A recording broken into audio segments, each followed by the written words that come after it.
तर नमस्कार मित्रांनो, सिम्पली पवनच्या अजून एका ब्लॉगमध्ये स्वागत आहे. तर तुम्हाला आता माहिती आहे मित्रांनो, मागे गणेश जयंतीचा सोहळा चालू आहे. कालच आपण पाहिलात, तर काल आपल्या शिवनेरनगर मानपूरमध्ये झाले मागे गणेश जयंतीचा सोहळा. तर आज ॲक्च्युली मागे गणेश जयंतीचा थोडा जो सोहळा असतो हा काही ठिकाणी बाप्पाची पार्थिवरूपी अशी मूर्ती बसवतात. तर त्या मूर्तीला आज हे आपल्या म्हणजे मी चाललो आता सध्या, मी तुम्ही जर पाठीमागे पाहत असाल, काही जणांना प्रचलित असेल, तो आहे DAKC. म्हणजे मी जवळजवळ उभा आहे आज कोपर करण्यात. आणि कोपर करण्यात म्हटलं तर तुम्हाला नक्कीच माहीत पडलं असेल मी आता कुठं चाललो आहे. तर मी चाललो आहे केशरी प्रतिष्ठानमध्ये. तर केशरी प्रतिष्ठानमध्ये चाललो आहे मी. तर केशरी प्रतिष्ठान तुम्हाला माहिती आहे, नवी मुंबईचा मानाचा मागेचा गणपती आहे.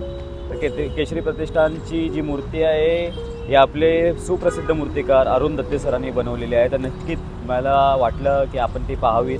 आता कसं आहे मित्रांनो की काल झाली मागे गणेश जयंती, आज आहे 23 तारीख. तर मी बोललो एका दिवसात जाऊन येऊया. का माहिती आहे, हे जे गणपती असतात हे जास्त दिवस ठेवत नाहीत. काही ठिकाणी 5च दिवस असतात, तर काही ठिकाणी फक्त 1.5 किंवा 2.5 दिवसाचा असतो. काही ठिकाणी त्याच दिवशी आणतात, त्याच दिवशी विसर्जन करतात. तर मी बोललो परत उद्या शनिवार आहे, त्या हिशोबाने जर गेलो असतो, पण शनिवारी असं व्हायचं की आपल्याला समजा गणपती बघायला नाही भेटला तर तो परत आपल्या सबस्क्रायबरला देखील दाखवायचा आहे. त्याच्यामुळे बोललो चला जाऊन येऊया.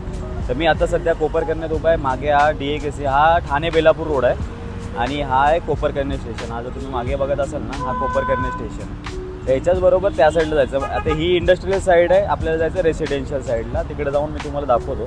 सेक्टर 21मध्ये हा गणपती बसतो. खूपच सुप्रसिद्ध अशी मूर्ती आहे, नवी मुंबईची मानाची मूर्ती आहे मागेचा गणपती. तर आपण पाहूया आणि तिकडे आतमध्ये जाऊन एक्सप्लोर करूया.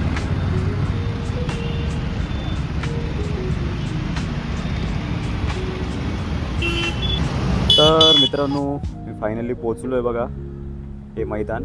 आणि समोरच आहे आपला गणपती, नवी मुंबईचा मागेचा गणपती, मानाचा असा केशरी प्रतिष्ठानचा गणपती. तर आतमध्ये पण जाऊया. तर मी तुम्हाला लोकेशन दाखवतो आहे फक्त. आता हे सरळ जो रोड आहे ना, हा सरळ रोड जातो आहे ॲक्च्युली कोपरकरण्याला. तर कोपरकरण्याचं सेक्टर 20 जर तुम्ही कुठेही बोललात ना, तर ॲक्च्युली बघा बाजूला हे घनसोलीचं सर्कल आहे. मतलब घनसोली सिग्नल बोलू शकता किंवा घनसोली सर्कल बोलू शकता. तर राईट मारल्यानंतर तुम्ही डायरेक्ट घनसोलीत पोहोचता. आणि आता हा आहे कोपरकरणे 19चा आपला मागीचा गणपती. खूपच उत्कृष्ट अशी मूर्ती आहे. मी आतमध्ये मूर्ती देखील दाखवतो, छान असं आहे. ॲक्च्युली मित्रांनो, मी बोलत होतो की ह्यांचं वर्ष आहे 3रं. म्हणजे 2023 साली यांनी या गणपतीची स्थापना केलेली आहे, म्हणजे मागीचा गणपती. आता आज वाटते इथं भंडारा देखील आहे, इथं तुम्ही पाहू शकता पाठीमागे. तर मी दिवसा येण्याचा टाईम प्रिफर यासाठीच केला मित्रांनो. रात्री आता जसं त्यांनी आहे ना तिथं बॅरिकेड्स वगैरे लावलेत, म्हणजे रात्री निश्चित इथं गर्दी असते.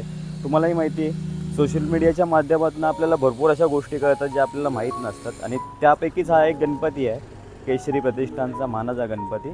तर तो आता सोशल मीडियामुळे लोकांना कळायला लागला आहे, त्याच्यामुळे कदाचित तिथं रात्री गर्दी होत असेल. म्हणून बोललो रात्री गर्दीत येण्यापेक्षा आपण दिवसा येऊ. आणि प्लस आपल्याला हेही माहीत नाही ना मागेचा गणपती किती दिवस ठेवतात. तर ह्यांनी कदाचित आज जर भंडारा म्हणजे ह्यांचा हा 2 दिवसाचा गणपती असावा. मी बोललो आजच जाऊन येऊया दिवसा, टाईम भेटला आहे तसा. आणि आपल्या सबस्क्रायबरला देखील दाखवूया. आता मी आतमध्ये जातो, आतमध्ये तुम्हाला मूर्ती देखील दाखवतो कशी आहे. छान अशी सुबक मूर्ती आहे. सुप्रसिद्ध मूर्तिकार अरुण दत्ते आहे सरांनी बांधलेली आहे मूर्ती. तर पाहूया ती देखील.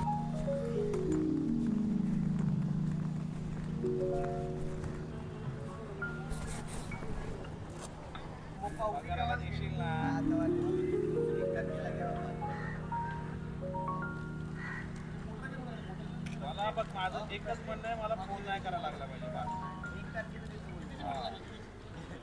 एक अर्धा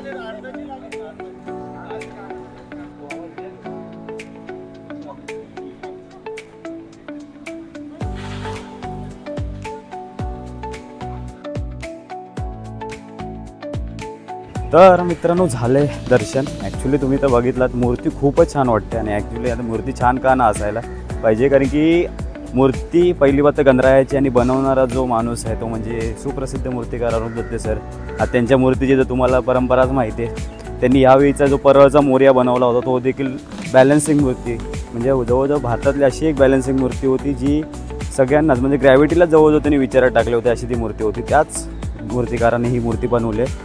मूर्ती देखील मी तुम्हाला दाखवली, खूपच छान वाटते मूर्ती. बघा, एकदा तुम्ही नक्की विजिट करा. ॲक्च्युली गणपती हा 1.5 ते 2 दिवसाचा आहे, म्हणजे आज दुसरा दिवस आहे. तर उद्या मला वाटतं दुपारपर्यंत किंवा संध्याकाळपर्यंत याचं विसर्जन होईल. जर तुम्हाला यायचं असेल नंतर कधी तुम्ही समजा मागीच्या गणपतीचा प्लॅन जर करत असाल तर तो नक्कीच तुम्ही जर इकडे केशरी प्रतिष्ठानचा केला तर ज्या दिवशी मागीचा गणपती येईल त्या दिवसापासून 2 दिवस म्हणजे 2 ते 1.5 दिवसाचा गणपती असतो हा. तर त्या हिशोबानेच तुम्ही या. जर तुम्हाला यायचं असेल तर आज आहे 23 तारीख, माझी व्हिडिओ जर तुमच्यापर्यंत 23 तारखेला जर पोचते तर 23 तारखेच्या किंवा 24 तारखेपर्यंत तुम्ही इथे येऊ शकता. 25 तारखेला आला तर तुम्हाला इथं गणपती हा भेटणार नाही, कारण की मी तुम्हाला जसं सुरुवातीलाच बोललो की मागीचे गणपती हे कमीत कमी दिवसाचे असतात, ते जास्त 5 किंवा 10 दिवसाचे ठेवत नाहीत. काहीच असे मंडळाचे 5-5 दिवसाचे गणपती ठेवतात. तर निश्चित मित्रांनो या केशरी प्रतिष्ठानला तुम्ही देखील भेट द्या. खूपच छान अशी मूर्ती आहे, मजा येईल तुम्हाला बघायला आणि खूपच प्रसन्न वाटेल. तर भेटूया आपण नेक्स्ट ब्लॉगमध्ये नेक्स्ट व्हिडिओ सहित. बाय बाय, धन्यवाद.